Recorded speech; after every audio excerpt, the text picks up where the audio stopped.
MXGP The Podcast. Hello, everybody, and welcome to a brand new season of the FIM Motocross World Championship and MXGP. 2026 is finally upon us, and welcome to another one of our official MXGP podcasts with me, Paul Malin, and Jason Thomas from Fly Racing. Now, you may recall at the back end of last year, we did two pilots either side of the Motocross of Nations. One was an MXGP season review and an MXGP or MX on Nations preview, and then following on from the race, we did a review of the Nations. Both were received very, very well and very warmly. So here we are once again, getting ready for a brand new season. And at that point, I'm going to bring in Jason Thomas. Jason Thomas, Fly Racing. Great to see you. How was your off season, first of all? And how's the start of your season been in the US? Because obviously you're already in full flight. We've still got a few weeks to go. It was slow. You go through this entire season and of course all the MXGP, staff and riders and teams all know the rigmarole that is. And you're just so ready for a break. Everyone exiting Motocross of Nations was just ready for a break. And for me, those first few weeks are beautiful. Just so nice to, the responsibility winds down. Yeah. And for people like us, our work week is dictated by the weekend, and really never stops. And you get this real slowdown. And I enjoy that very much. You kind of get some time for yourself and self-care and actually just sit and think about what's going on for a second. But I'll be honest with you, by the time the holidays arrive, I'm kind of ready to get back to it. So yes, it's, chaotic the first few weeks of the series, but truly for me, I was very much ready for it. And I'm also anxiously awaiting for racing, on the EU side of things to kick off as well. And I know you guys are getting awfully close to seeing at least a little bit of racing anyway, because it's been awfully quiet over there. Well, you're right. And obviously the MXGP season kicks off on the 7th and 8th of March, the MXGP of Argentina in Patagonia, brand new circuit again in Bariloche. So the good news there is once we get to Bariloche, we don't have to then jump in the rental car and do another hour-and-a-half drive to the mountains where we were a couple of years ago. A shame, though, because obviously the new track last year in Cordoba was fantastic. But we can talk about the season going forward. But 2025, first of all, the off-season, back end of last year, quite the big deal, both sides of the Atlantic. In America, obviously, Eli Tomac going from Yamaha to KTM, Jorge Prado going from Cowie back to KTM, Chase Sexton, KTM to Kawasaki, and of course, Jason Anderson, Suzuki. And you've got the new arrival of Ducati to the series. So from what you've seen so far, how is Monster Energy Supercross looking? And are you surprised at how quickly Eli's adapted to his new surroundings? And the reason I'm asking this will link to MXGP in a few minutes' time.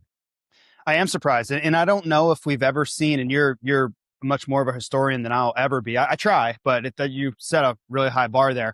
I don't know that we've ever seen this much change in both series at the very top. You get the second rider, and a lot of teams move around and you get change year over year. That's normal. But at the very top, the guys that are winning races and winning championships and the legacy that these riders have that have all changed all at once in both championships is something to behold. So to your specific question, I did not expect Eli Tomac to come out and win the first two. I think that's a pretty difficult thing to ask for.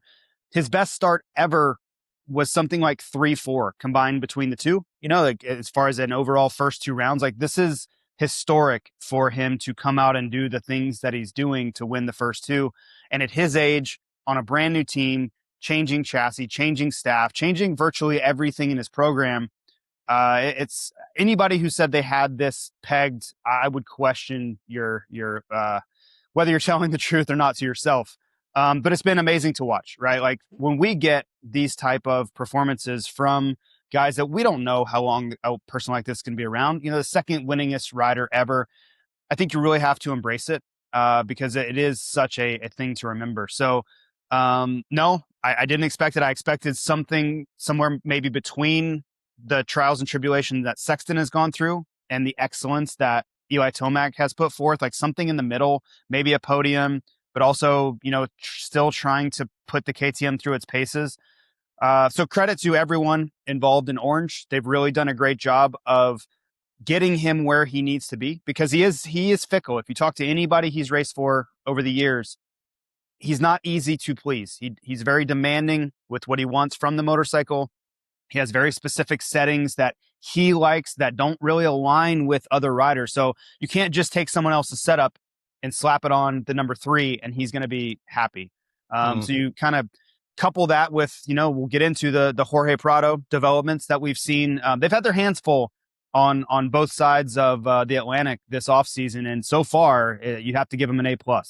Yeah. And on just briefly, and the other riders I mentioned there, sort of Chase, Jorge, Jason Anderson, are they there or thereabouts as well? Fantastic start for Jorge Prado, by the way, the first round. Obviously came back down to earth round 2, didn't get a great start and struggled from there. But in terms of what we've seen from him is he seems to be like a one-bike guy. The Cowie thing didn't work for him. He's come back to KTM, he's come back home, and we've already seen a massive glimpse as to him making that decision and being able to take advantage of that, I guess.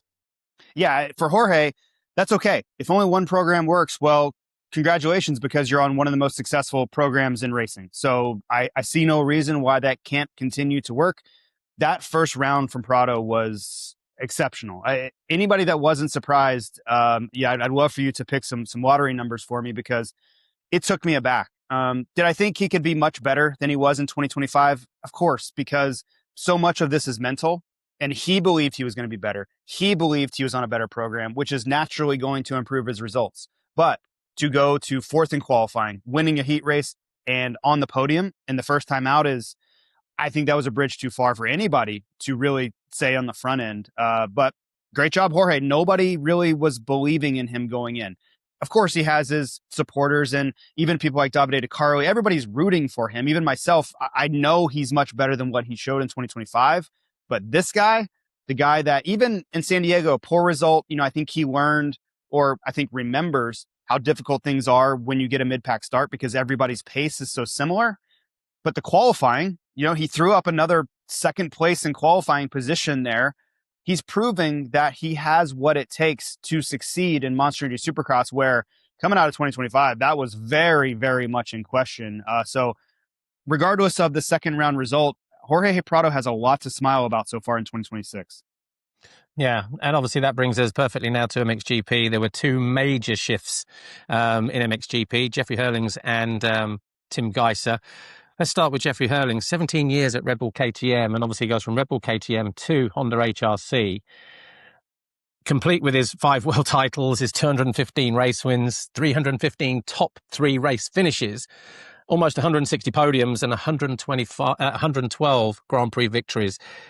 Massive news that was. Obviously, we knew already way before, but when it officially broke, obviously, massive news in terms of the internet and all those sort of people that were hungry for, is it true or not? So, Jeffrey Hurlings, first of all, how big a shift is that for you and for him in terms of 2026? This is tectonic. This is a big move, because you really can't think about Jeffrey Hurlings without images of him on a KTM popping in your head. Like, that is just the immediate reaction is Jeffrey Hurlings on a KTM. And that's how branding works. That's why these OEMs, and whether it's an apparel brand or an OEM, or it doesn't matter, anybody, Nike, Adidas, anybody, they associate with athletes for that very thing. When you think of this athlete, you think of this brand. And that was absolutely true for Jeffrey Hurlings and KTM. So this is a big move. And I would ask you, maybe you know, maybe you don't. We can absolutely speculate, though. What do you think was the deciding factor? Was it age and deciding to invest the resources that it takes to support a guy like Jeffrey Hurlings? KTM just said, hey, we've kind of tapped out on that investment over 17 years. Or was it just simply the dollar amount? Jeffrey deserves and commands a very high number. What do you see as being the catalyst for this change? Because I think a lot of people are wondering, and there are other riders, and Eli Tomac, who we just talked about, the same thing with Yamaha. Why wouldn't you just see this through when you're so close to the end? And then be an ambassador and everything for the brand for life, right? Exactly. But yeah, I mean, obviously Jeffrey Hurlings holds himself in high regard still. He obviously commands the dollar still. And we've seen when he is 100% fit and healthy, he's still fast and can still stand on the top step of the podium, which means over a 20-round series, if he's in it, right from the very beginning and right the way through the end. There's no reason why he can't add another title or two to his resume. And there might be also the problem, because there was no secret, was there? KTM obviously running into some issues. Okay, there's been the bailout and everything else, and they're still running, they're still racing.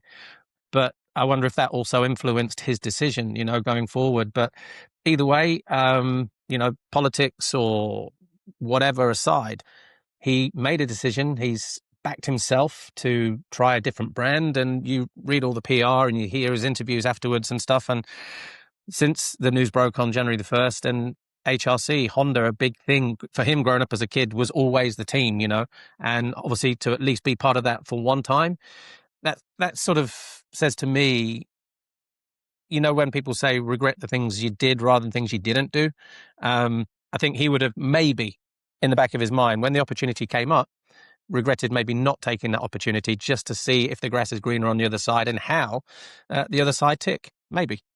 Yeah, that makes a lot of sense. I hadn't really thought about it in those terms of, what if there was more that I never really gave an opportunity to. So it's going to be fascinating to watch. It is one of, I think, the biggest stories of 2026 is we know Jeffrey's going to be good. We know he can win when healthy. And just please, motocross gods, give us a healthy Jeffrey Hurlings all the way through 2026, because the guy adds so much. If you follow him on Instagram, the volume that he's putting in already on that Honda is legendary. Like, this guy can do more laps. And I would argue anybody I've ever seen, maybe Tomac would have something to say about that, but his ability to go day after day after day of putting in, 30 plus minute motos is, it's legendary in and of itself. Forget about the 100 plus GP wins. Yeah. And obviously his contract, just like Tim Geiss's, we'll come to Tim Geiss in a minute, they expired at the very end of 2025, December 31st. And so no time on the bike. Jeffrey opted to stay riding KTM just to keep his eye in and keep his hand in. So all the videos we were posting on him through sort of, the rest of October, November, December, right up until pretty much New Year's Eve, 29th, 30th or whatever.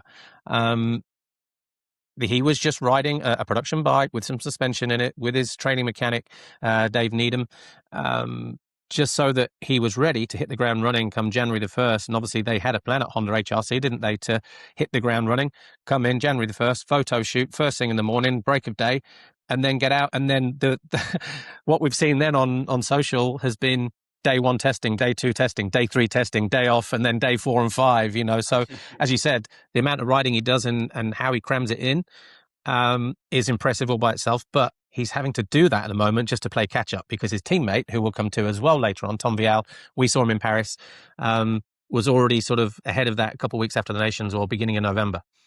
Yeah, I don't think Jeffrey's going to be playing catch up to Tom for very long.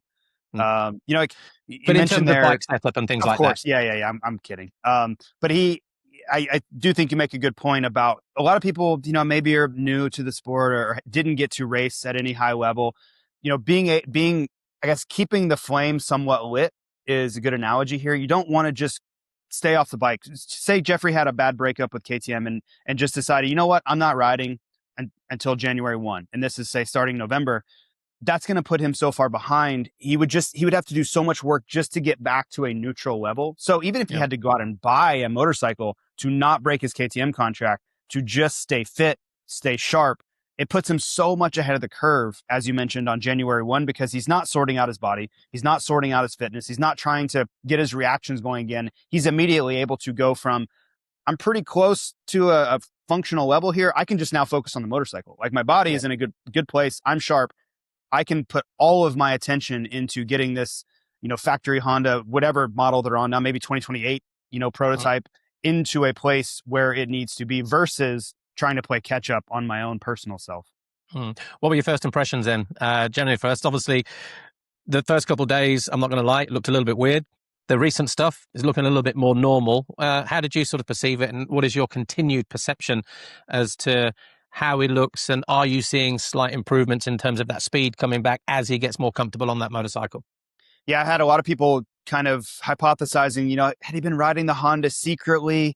And I said, all you need to do is look at that January 1 video and how tentative he is. You can just see the hesitation. He's unwilling to push.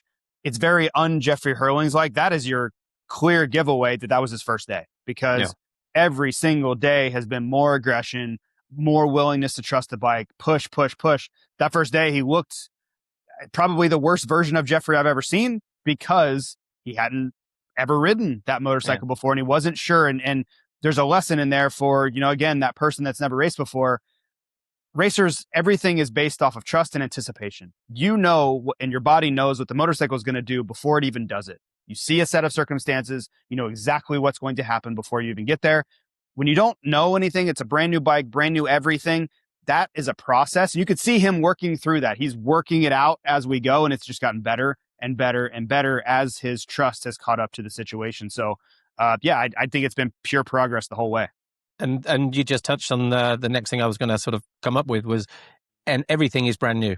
New bike, new team, new chassis. The last time he rode a Japanese motorcycle was Suzuki RM80, 2008, I want to say, when he was junior world champion. And then from 2009, when he went to EMX 250, that was the start of his 17-year journey with KTM, four strokes and steel frames, So it's a lot to take in and digest in terms of just the ergonomics, the cockpit, the bike, the feel, the power, the handling, the chassis, suspension, which suspension brand is he going to go with as well? Because I'm sure over the years, Honda have sort of played around with, various different brands, but is it something that both riders, or three riders actually, are they all going to be running the same? Are they going to be running different things? Are they just going to be sort of bowing down to Jeffrey, whatever Jeffrey wants? But a lot to take in.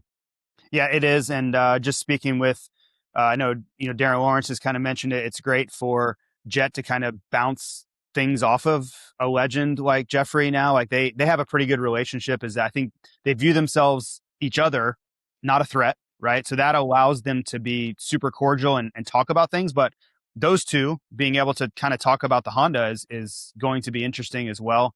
But all those points you made, not to go backwards, but all those points you made about everything new, it's amazing how well Eli Tomac adapted because he had exactly the same set of circumstances. Everything changed. Everything. Staff, motorcycle, components, suspension companies, chassis, metallurgy, like everything. And he comes out looking like this. So maybe that portends to Jeffrey not having that difficult an adaptation either. One thing that has remained constant, and it's probably the only thing, apart from his girlfriend, Dave Needham, his training mechanic.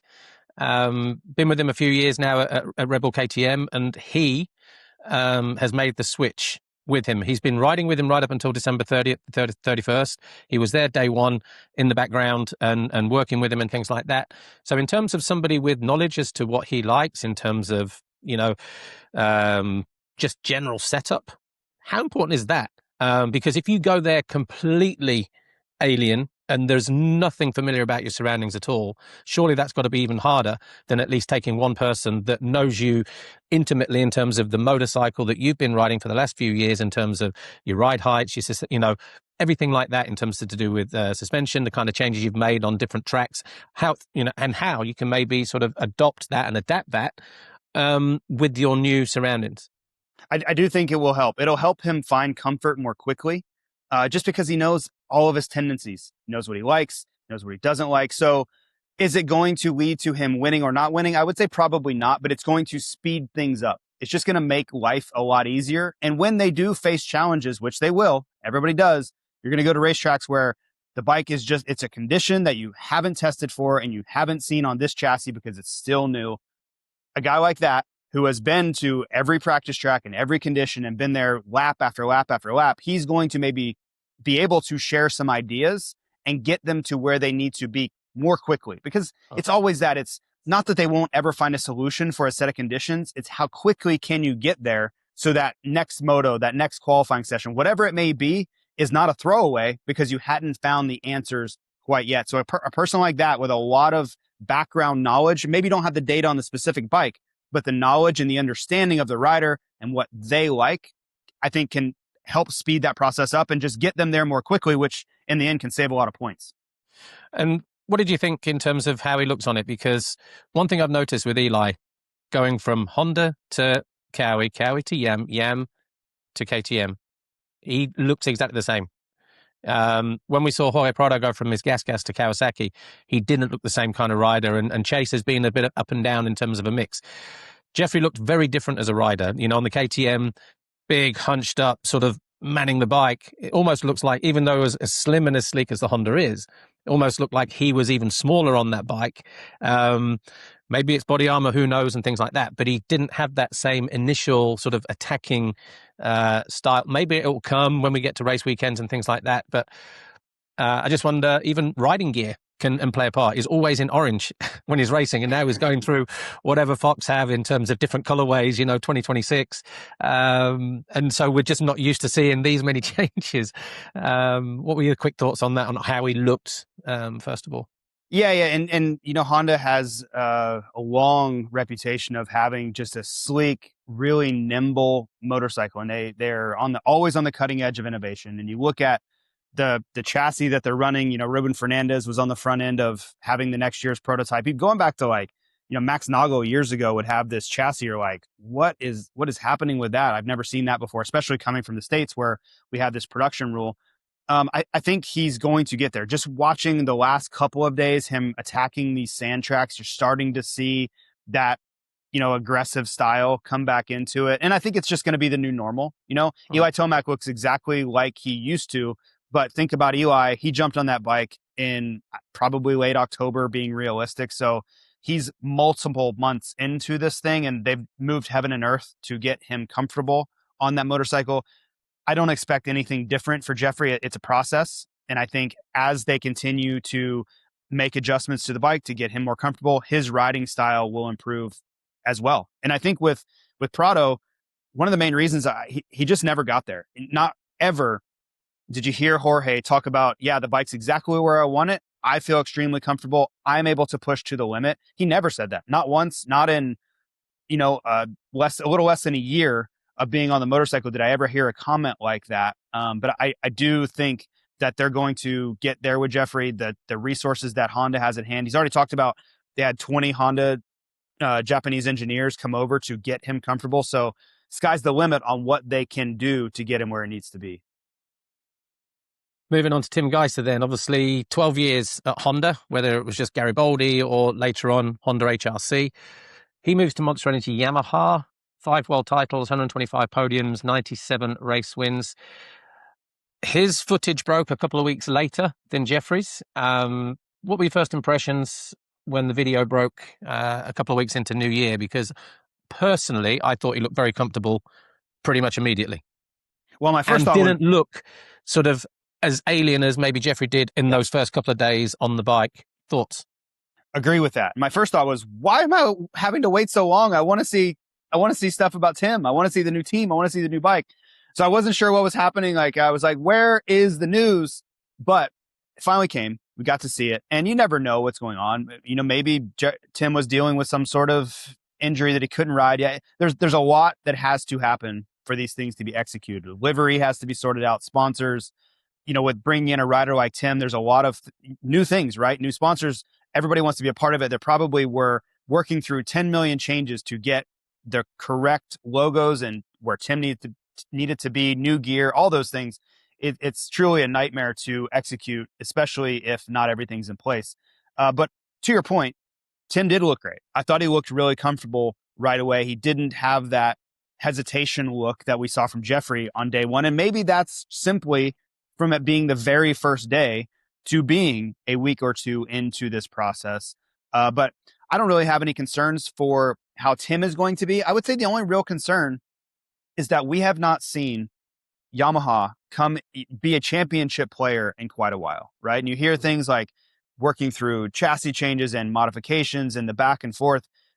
That is what I'd be looking for. I have no questions about Tim's ability. I just want to see Tim be the same guy in the same situations on that motorcycle with that staff and team and everything that goes on there as he has been at Honda, because we simply haven't seen it other than flashes of brilliance from Renault when he's been healthy. It's been a little while since Yamaha's been in the championship fight.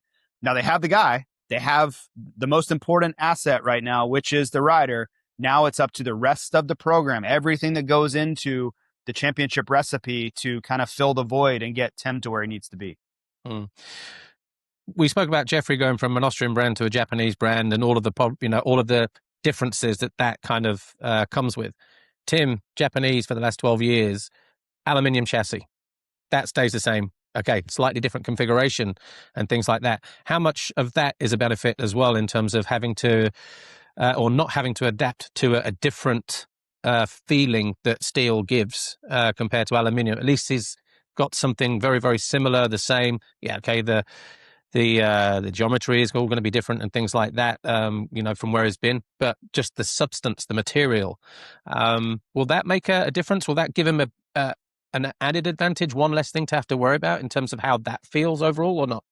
Yeah, I think it's just, quicker in the predictability process. The steel, which is it's steel to a sense of the KTM, is just going to react differently in situations than the aluminum side is. So I think it's just going to be like, he's going to think, the worst thing that can happen to a rider is if you come into a section and you think A is going to happen and then B happens. That is so difficult to process, because the immediate reaction is to, well, I better slow down the next time I hit that, because I truly have no idea what's going to happen.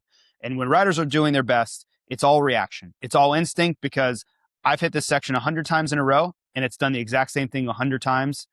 So I know what's going to happen. So I can hit this without any fear or hesitation. I think it's just going to allow him to get to that place mentally a little bit quicker in the end. Well, and a similar set of circumstances to what we mentioned earlier with Jeffrey, one person who has gone across with him. Now, I don't know if he went specifically for or if he already left Honda at the back end of the year, but a guy called Massimo Castelli, who has been around the job a long time. He was chief mechanic at HRC, but prior to that, in the 80s, he worked at Cagiva with Pekka Vikkonen and Dave Strybos. Won those Cagiva world titles, and stayed in and around there before he showed up again at some point in the 90s, early 90s, with Chesterfield, Michele Rinaldi, with Donny Schmidt, Bob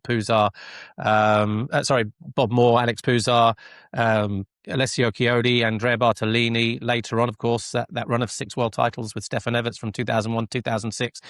A guy who's been around the job a very, very long time, ended up at Honda. And so in terms of timings and things like that, again, don't know the stories, the ins and outs as to why, as you asked me with Jeffrey, why you think he made the move. No idea. But the fact is, he's gone red to blue. Massimo Castelli will go there as a crew chief for him. And again, how much knowledge have you got in terms of what the opposition is doing that may be or may not be used? Because obviously different engine configurations, but even things like start devices or revs or just things, chassis components or whatever else. That's a big move. That's a big coup as well for Yamaha, in that they've got one of the most technical guys coming across to help with Tim's cause as well. Yeah, that's great. And if you asked me where I saw Yamaha really needing to take a step, was I think on the technical side. I'm sure they've been working behind the scenes, and Rinaldi has been a big part of that program over the years, but just talking to riders, talking to people on the inside, that's where they just haven't taken a step. It just seems like they haven't progressed with the motorcycle like everybody else has. Maybe this is what gets them there. And more knowledge is always better. And anytime you have someone who's seen almost every situation that can ever pop up, they immediately know how to handle that situation. And they've seen the technical progress of other teams, him coming from Honda. So that's going to, I think, have a positive effect. And I think that's the direction they need to go. They've been in and out of the Monster Star Yamaha program over the years. Like they've tried a lot of different things. And I think finding the right answer now is more critical than ever, because yes, they've had a bit like Calvin Vlanderen, great rider. Jago Geertz, great rider. They'll stick with Renault. They're all capable, sure, but they've never had the pedigree that maybe since, I don't know, Stefan Everts and Cairoli, they haven't had the pedigree that a guy like Tim Geiser has, the capability in his prime. And that's a big part of this thing. These are some of the best years that Tim Geiser will ever have. The physical side of him, probably the strongest it'll ever be. And the mental side now, where he's mature, he's seen all these situations, he has the experience. Like, this is where he should be shining. Think about that sweet spots, usually 25, 26, 27. If you talk to really any racers out there, that's when everything kind of meshes together and you're your best self. I know it was the same for me. this is a great opportunity for Yamaha to kind of drag themselves out of what has been just, I'm sure, frustrating seasons in MXGP over the last few years, and really immediately just teleport right to the front of the pack and be in a championship fight with the stroke of one pen. They could be in this thing if they do the right thing. So I like to hear that. That shows that they're very serious about the opportunity that's in front of them. Who adapts the quickest? Who? It's terrible answer. This is horrific analysis, but I both think they're going to be right at the front. I really do. I don't see anything that is going to really hold them back. If they had gone to a team like Ducati, which is still in the development phase, I would say, well, maybe they're still working through things to get them to where they need to be. And Ducati has taken great strides, but talking to some of the riders, there are weekends where they just still are sorting through things and are still trying to get to where they need to be. I think both of them wouldn't sign these contracts. They would not go to these teams if they didn't feel they can win, and I think maybe it's a week to week situation where, who's strong. Like for me, it comes down to the tracks, right? The hard pack tracks, I see no reason why Tim's not going to be maybe the best guy. And then the sand tracks, I see no reason why Jeffrey's not probably going to be the best guy. So I don't see any reason on the surface why those trends won't continue and give us exactly the same results we've seen, because both bikes are capable. Both bikes win around the world and around the globe. So I think we'll just get more of the same. It's just going to look a little bit different. In other news, we already mentioned him, Tom Vial. Obviously, 3 years in the US. He was very successful over there on the lights bikes, but I'm guessing because he's won championships back to back, he would have had to have gone 450s, maybe didn't feel ready for Supercross down that sort of avenue with the bigger bike. And a sort of massive coup as well for Honda HRC, ends up there as Jeffrey's teammate. I mean, that's also big news, isn't it? We saw him in Paris. He looked very comfortable in familiar surroundings, indoors and things like that. But actually just watching him on video now continues to look good. And for me, could be a dark horse because we know he's strong, we know he's fit. And there may be an element of the Lucas Coonan about him, who came in as a rookie to the class last year, no expectations. And when you've got no expectations, you've got no pressure. When you've got no pressure, you're dangerous in that respect that, you kind of respect everybody, but respect nobody at the same time, as Lucas Coonan showed. And he came obviously very, very close to winning the championship. So what do you read into the return of Tom Vial with Honda HRC? And again, a rider who's got pedigree, 46 podiums, 24 Grand Prix wins, almost 100 top 3 race finishes. Like I say, definitely got pedigree. What are your thoughts on the return of Vial? I think Tom he'll be fine. The most challenging part is look at the lineup that he has to return to MXGP amongst. This is a really challenging set of circumstances for him. And I think that if he can just do what Tom does, which is put himself into great situations, a la the start, he's just such a fantastic starter that he puts himself in positive situations time and time again, avoid all of the fracas, because it's going to be just, anarchy. It's going to be throwing piranhas, like somebody into a piranha-filled lake early on. There's going to be so many guys that think they're going to win the championship. You have to kind of avoid all of that chaos and find your place and just kind of just get solid results early, I think is going to be the key for Tom. Establish yourself, get back in there. And if you continue to put yourself in good positions, I think in this class, as the series goes on, the job is going to get easier. And then I think about long-term, like Jeffrey's going to be around for, I say, the short term, right? He's in the twilight of his career. We don't know what the future holds for Lucas Coonan. I could see both of them making the jump stateside fairly soon.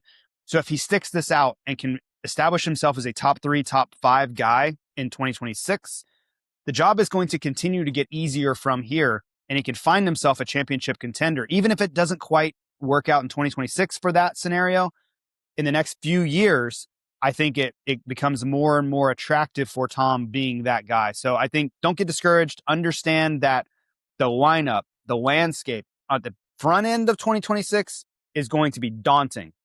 The amount of championship contenders and guys that have won championships in the past that are still in this series is a brutal gauntlet to work through.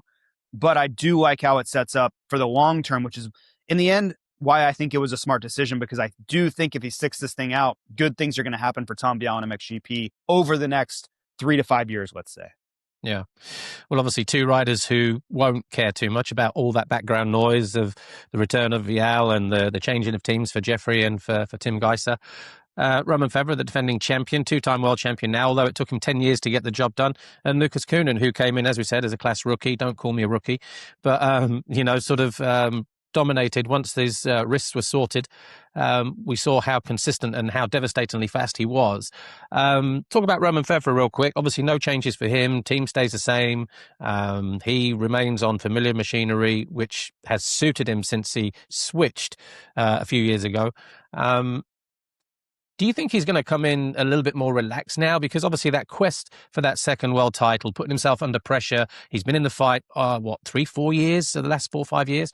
Now that he's got it done, it seems to me from the outside looking in that he's a little bit more appreciative. He understands what it means, whereas 10 years ago as a 23-year-old, he didn't know kind of really what he just achieved, and it was all a little bit, and sort of rabbit in the headlights, and what followed that in terms of the tour of going to, the US Monster Cup and what he had to do in Japan and for sponsors and stuff. Like the treadmill never stopped. It's almost like he never had an off season. Just watching him at the end of, the GP weekend after the awards in Australia, he was just there, carefree, happy, relaxed, very mellow, very calm. I think we've got a dangerous Roman Federer sort of getting ready to line up, because now he's ticked that box, a two-time world champion. You win it once. To be a true world champion, you want to win it at least twice, and he's done that. And as I say, familiar surroundings. I can see Roman Federer just sort of picking up from where he left off at the end of last year. Yeah, I agree with you. And I think that second championship was about, which seems silly, but it's kind of confirmation. It just really stamps his legacy, which maybe he appreciates it now, maybe he doesn't. But I can tell you when he gets to my age, he will. He will understand what that meant at the time, and how people view his career, I think, shifted a little bit by winning that second one, because really it removes any detractors. It removes any naysayers. You can never say anything negative about a career when you've won world championships a decade apart. That is just something truly amazing in and of itself. And yeah, I do think it takes pressure off him. I'll give you a comparison. Cooper Webb winning that third Monster Energy Supercross championship last year were very, very similar. And there was a sigh of relief of okay, no matter what from here, the rest is bonus time. Nobody can say a word ever to me again about, did I accomplish what I set out to do or not? So I do think it allows him to relax. And I think in 2026 for Federer, the questions I have are, does age ever show up? Is age ever a factor in maintaining the pinnacle level of performance? Because I know it was for me, doesn't seem like it is for Eli Tomac, but at some point it is going to show up. It is. If it keeps going, at some point it will be a thing. I don't have any reason to think 2026 is that time, but it is a fair question to ask. And then I think if he's still his same self and can perform at the same level, if I was advising him, I would tell him to kind of go about it the same way. Hey, don't get caught up in early season drama. Let these guys sort themselves out. Some people are going to get hurt. It's just the sad fact of our sport. Yeah. There is going to be some arbitrage here where guys exit the championship, and some of the guys at the very, very top. Let's hope not. Let's hope I'm wrong, but that seems like it's always the case. And you want to be there within striking distance at the halfway point. If he does that, then everything's in front of him. Just get through the first races without taking yourself out of it. And then he knows what to do from there, because he does, as you mentioned, have the benefit of no change. He knows exactly what this is going to be on the front end, the motorcycle, the staff, the team. He has all this data to draw from with the bike if it's not doing so. He has an edge there, and he has the advantage in his corner of continuity. It's going to be up to him. I don't see any reason why he can't be in this fight again. The only thing I would say maybe is, do we see a step? A guy like Lucas Kuhnen, who I know we're about to get to, so I'll just transition right there. A guy like Lucas Kuhnen, when you look historically at racers at that age with that much capability, sometimes they take big steps in season 1 to season 2. And is that step a race like Australia, where we saw Lucas in the moto just run away? I mean, just absolutely disappear from everybody. is that the type of step that Lucas Koenen takes in 2026, where a guy like Romain Febvre entering his mid-30s, just like, I can't keep improving my level over and over and over, especially when somebody takes a step like that. Well, you've got Lucas Koenen, who's 19, not going to be 20 till the end of the year, and you've got Romain Febvre, who just turned 34 on New Year's Eve. So there's the difference in their ages and where they're at. Teenager difference. Well, teenager as well still, and of course the experience. We asked the question a couple of times last year on studio shows with different riders, will experience win out over youth? And in the end, it did. There were those 2 races, 2 rounds, Sweden and China, where Lucas kind of, the wheels fell off, if you like. Now, normally, he makes a mistake once, he won't make the same mistake twice. How much of 2026 for Lucas Koenen is... If you look at his last 3 years, he came into MX2, started winning towards the end of the year, and then obviously came in as maybe one of the favourites, finished second to Kai, and then obviously moved up straight into MXGP. Came in with no expectation, did the same thing. There's nowhere else for him to go now. He doesn't want to go, well, we know he's not going back to MX2, he's going to stay in MXGP. After what he's done, and the winter break, and that time for all of everything that he's sort of achieved, now that that's sunk in, does he go in there now with a little bit of nervous expectation and trepidation, where he just kind of thinks, man, I'm one of the guys now? Or is he one of those classic riders where he will just say, you know what, the only pressure I put is pressure on myself. There's no pressure from the team. And anyway, I don't feel pressure. Because when you watch him ride, you certainly don't see him sort of struggling with pressure and dealing with those kind of demons. He just rides very loose and very flowing, and it looks like he's having fun on the bike the whole time. So which way do you see, and obviously you know him well because, one of your athletes and things like that, so you're in and out of the team when you come into Europe. What are your thoughts on how he will approach and what can we expect from him, Lucas? I think he really transitioned mentally to where he was kind of looking at these guys like they were on a pedestal, and they're the older, established championship contenders, and I'm the new guy, and I don't know where I fit in. That was 2025, Lucas, and you could see it mid-season, that mental change where he's like, I'm as good or better than these guys. And I would say the race was at Switzerland where Tim Geiser got hurt and they were just battling it out. I think, unfortunately, Tim gets hurt there. But for Lucas, I think he realized that he can be in the fight. Like, these guys are not better than him. Yes, it's difficult. And yes, you're going to have to fight tooth and nail, but he is capable of that. I think mentally, he's there now going into 2026 where it's like, am I going to win all the time? Probably not, but I can win. Like, I'm as good as these guys every step of the way. Really, the only thing I see holding Lucas back is, does he get ahead of himself and push too hard at times? Does he try too hard? And we know that happens with his brother, Sasha, all the time in MX2. Like, the biggest thing you're fighting against is controlling your emotion and controlling your ambition and maybe letting things unfold instead of forcing the issue.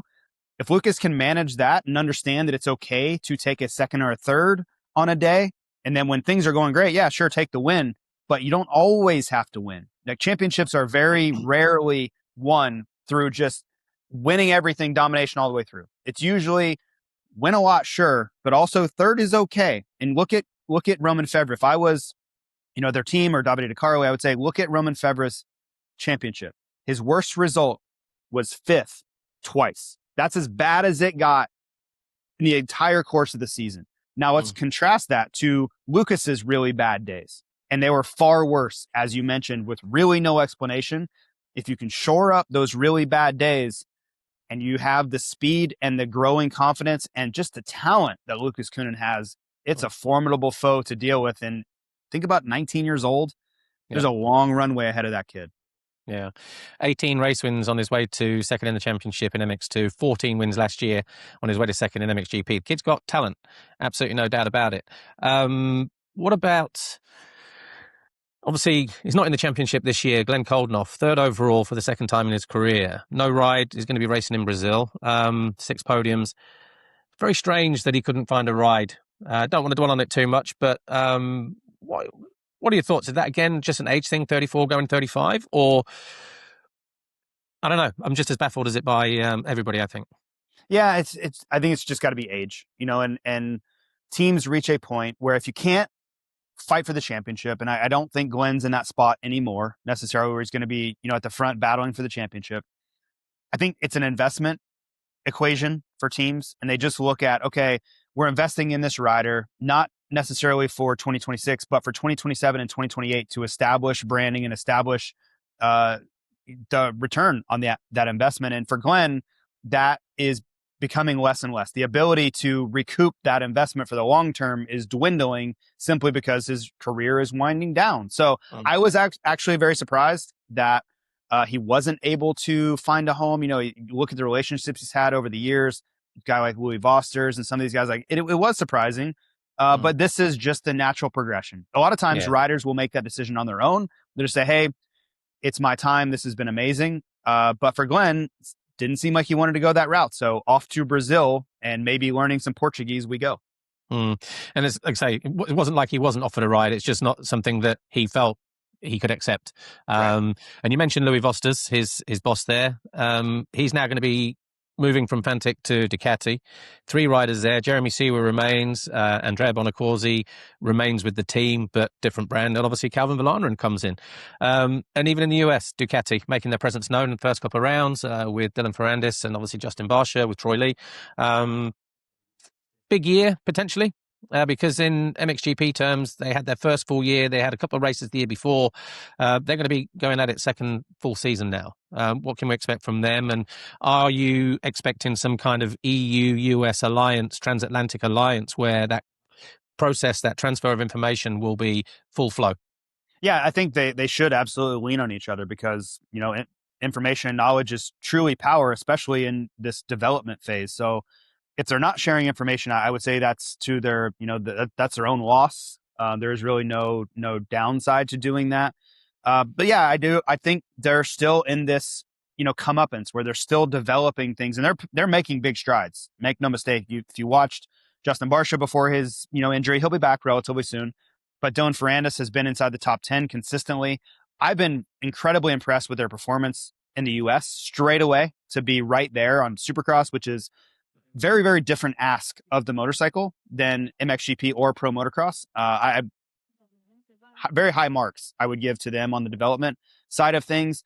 And just to bring it full circle, when you look at a guy like Bonacorsi, yes, he's Italian, which I'm sure that helps Ducati. There's some synergy there. But when you look at Coldenhoff, you look at Bonacorsi, that age and investment part of the equation is front and center because I think Coldenhoff could deliver some podiums. Bonacorsi is still, maybe he can. Like he from fourth, he's certainly getting a lot better, but it's hard to argue that Andrea is better than Glenn Coldenhoff across the board, right? Like I think Glenn could arguably be better, but for the long term, they're trying to develop Andrea into a guy that they can keep for the next decade, where Glenn, the investment part of the equation is going the wrong direction. So just to give you an example of maybe how they viewed that, should we bring in Glenn Coldenhoff? Because man, this guy, he can be lights out when he's on versus no, we're going to stay the course with a guy like Bonacorsi because this can develop into something for the long term that maybe in 28, 29, this guy can be a podium guy consistently in MXGP. Mm-hmm. 2 riders who are going to be making their presence known. 2 former world champions from MX2, Andrea Adamo and Kai de Wolf, of course. Were you as surprised as I was when at least one of them decided that they were going to line up in MXGP, or maybe even both of them? Because I look at it and go, right, there's still potential for these 2 former world champions to be world champion again in MX2. And with that, yeah, they've got time on their side to go and perform in MXGP a year or so down the line. Andrea Adamo, I think this would have been his final year, maybe even Kai, So on that basis, they could have lined their pockets. This sport's brutal. And that sort of earning potential and things like that is a side that riders do look at, as well as success, trophies, wins, and whatever else, those kind of, the titles and the trophies. But the other side of that is either of those could have hung around and challenged Simon Langenfelder and could have become a two-time world champion, with the bonus, with the podiums, with everything else. But both are backing themselves to go into MXGP. Certainly Kai, who we know has beaten Jeffrey on a 450 in the Netherlands at some international races there. And I think Andrea Adamo was quoted as saying towards the back end of last year, well, I've got to go next year anyway, so I may as well just go in now and, get a learning year in and be ready in that year. What are your thoughts on both Kai, first of all, and then Andrea Adamo, and where do you kind of expect them to line up in the greater scheme of things? Personally, I view them completely differently. For Kai, this made a lot of sense for me. And a lot of it is, some of it's ability, but a lot of it's size. I think he was just so frustrated dealing with difficult starts and having to battle from mid-pack because of his weight every single weekend. I think he was just like, you know what? I won a world championship. I'm going to be really good on the 450. It's much more suited to me on a size. I'm not going to have to battle bad starts all the time because of that. Maybe he gets bad starts anyway, but it won't be because he's at a disadvantage anymore.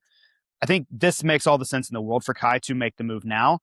For Andrea, I truly think he's making a mistake here. And is it going to be a very punitive mistake? Maybe not. But in the grand scheme of things, when you look at the landscape of MX2, he would have an absolute shot at winning this championship. And he's going to have to beat Sasha. He's going to have to beat the defending champs, Simone. But he can do that. He showed that he can beat them straight up or consistently be in the fight with them. And you think about legacy. We spent so much time talking about Roman getting that second MXGP World Championship. Well, this would be a shot for Adamo to get a second MX2 World Championship, where a lot of people, myself included, I'm sure I've said it somewhere, it felt like he just consistency'd his way to it. He kind of backed into it that year. There wasn't a lot of domination, wasn't a ton of winning, but he was there when it counted and he got that championship. Well, 2026, if he had stayed down, would be a chance to rewrite that narrative. He could go out, win races, establish himself as the guy. And yeah, it would take a lot of hard work to do it, but I think he showed that he can be that guy in 2025. So maybe, there was a conversation with KTM where they're like, hey, if you don't go now, we can't promise you there's going to be a position to do this in 2027. Who knows?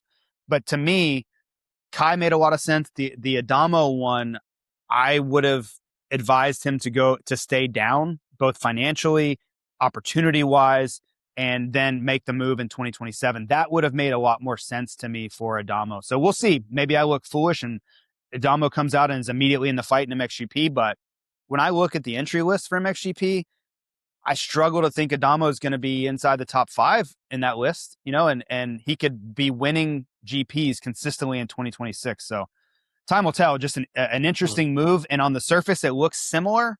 But I think when you dig down a couple layers, it's very, very different between those two guys. How much of their decision do you think was based on what Lucas Kunin did this year in MXGP? A guy they were battling with the previous year, and all of a sudden, he goes and pretty much almost wins the championship in his first year. And somewhere in the back of the mind, as riders, they just go, you know what? I'm as good as him. I was battling him. I'm as fast as him. And he's almost done that. There's no reason why I can't jump in and do that. But at the same time, how many times have we seen riders go, I'm a bigger guy, I'm more suited to the 450, it suits my power. And those guys haven't achieved either, Yeah. So there's a very fine line in terms of expectations and, I guess, realizations. But I think certainly what Lucas Kunin did in MXGP has been a trigger, has sort of been that that thing that has triggered both Kai and Andrea to move into MXGP a year early. I think it's easy to say that on the outside, and I can understand their thought process. And I'll give you an example, okay? Jet Lawrence, when he was on a 250, was battling Levi Kitchen. He was battling Jeremy Martin. He was battling Justin Cooper every weekend. And he bested them, but it was tight, down to the wire, every championship. It was not domination in any way, shape, or form. He got the job done, but it was really close racing. He moves up to a 450, and he goes undefeated in his first pro motocross season, okay? I don't think the jump is the same for everyone. I think the 450 unlocks some riders' talent that is beneath the surface. And they're holding a 250 wide open, and there's only so much that you can get out of it. And the 250 handles so much better. It reacts so much slower. It allows riders to go faster. But then to get the 450, it's a completely different game. I think that's what happened with Lucas Kunin as well. He was maxed out on the 250. The 450 was a big unlock for him that allowed all of this talent that had been beneath the surface to rise to the surface. I think it's easy for guys like Andrea to say that and think that. But when you get there, it might be a different story. And again, I'm opening the door to prove me wrong, but I think this could be the same way where, hey, I battled that guy in 2024 all year. There's no reason why I can't do what he did. We're going to find out very shortly in the next couple of months if that's true or not. My guess is it's going to be a little bit more difficult, or a lot more difficult than it seemed from the outside. Yeah. Well, look, we are running out of time here. I was going to talk about MX2, but there's no real big changes in MX2. So we'll put that on the back burner for our next podcast, which will be a month from now, as we sort of do a pre-season review of or preview of what to expect. But what I will say is we will all get the opportunity to see riders lining up. There's a succession of internationals coming up, and February the 1st in Alghero in Sardinia is the first of those 2 Italian International Championship rounds. Tim Geiser makes his Yamaha debut there. Lucas Koenen will be there. The 3 Ducati riders. Matteo Guadagnini is going to be there. I think Brent Van Donnick at Fantic. Maybe even gifting. And in MX2, Sasha Koenen, the Racialist brothers at Yamaha, Ducati riders, Zanchi and Simone Mancini, plus a whole host of other riders. And then, of course, February the 8th in Mantova, Jeffrey Hurling's making his debut under HRC. And then on the 15th of February, we've got the Ashbrook Hawkstone Park International. So we've got the likes, this is just the MX1 class, Roman Fevre, Paul Jonas, Jeffrey Hurlings, Tom Vial, De Wolf, Maxim Renault, Ben Watson, Brent Van Donnick, Conrad Muse for the UK flair, Rowan van der Moostijk, Oriol Oliver, Albi Ferrato, Adam Sterry, to name just a few. Simon Langenfelder will be there as well in MX2 with Mathis Valin. There'll be the draws there.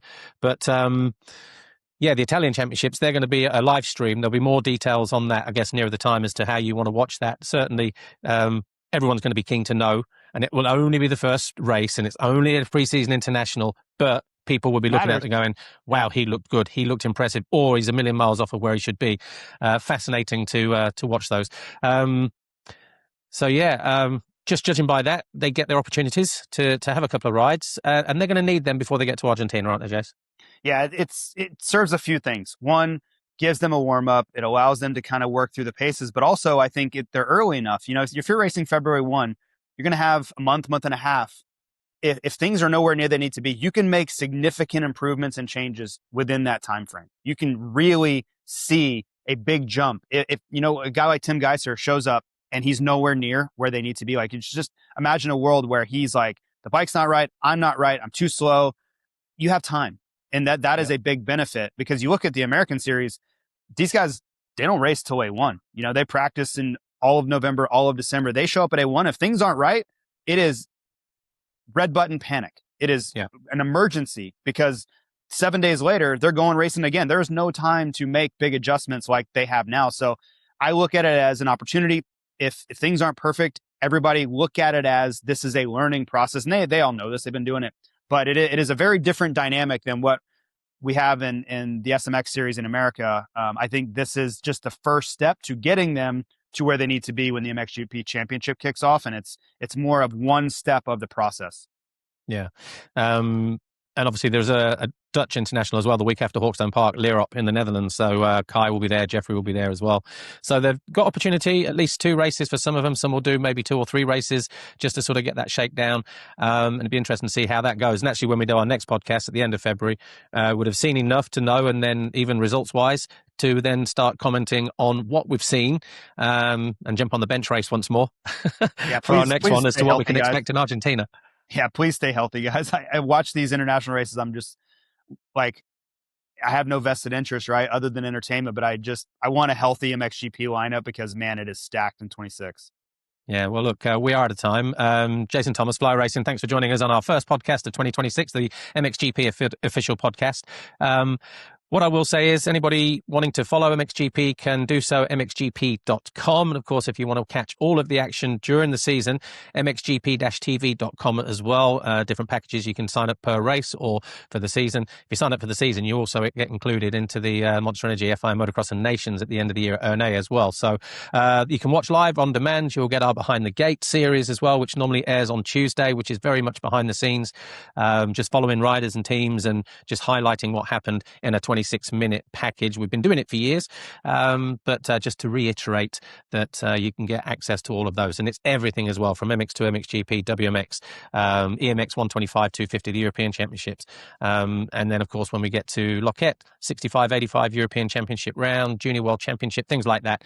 So yeah, another full season on the horizon and just starting to click down now for that first round in Argentina. But from me, Paul Malin, thanks to Jason Thomas. Thanks for watching our MXGP podcast here today, and we'll do it again about a month from now. Hope you enjoyed this one, and we'll look forward to seeing you next time around. See you then. MXGP, the podcast.